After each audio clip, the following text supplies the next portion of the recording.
Yun, hello guys, kamusta po kayong lahat? Have a nice day nga po pala sa ating lahat. Yan, tara guys, samahan nyo po akong gumawa ng malasa at masarap na breaded chicken. Yan, bali yan po ang ating pampalasa, soy sauce, 2 egg, mustard, konting paminta, chicken powder, at pwede rin po dyan magic sarap. Yan, at mix-mix lang po nating mabuti.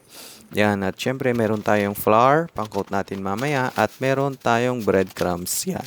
Bali, naglagay din po pala ako dyan ng sesame seeds. Yan. Dito po kasi may nabibili ng naka-flattened na breast na chicken. Pero pwede nyo rin pong gawin yan. Bumili po kayo ng breast at i-flatten nyo lang po. Yan. At ang gagawin lang po natin, ididip po muna natin sa flour, tapos sa egg, tapos sa breadcrumbs. Yan. Paulit-ulit lang po hanggang makagawa tayo ng marami. Pwede nyo rin po pala itong gawin sa fish at sa pork. Yan, same procedure lang po at same ng ating pampalasa. Yan, napakasarap po niyan.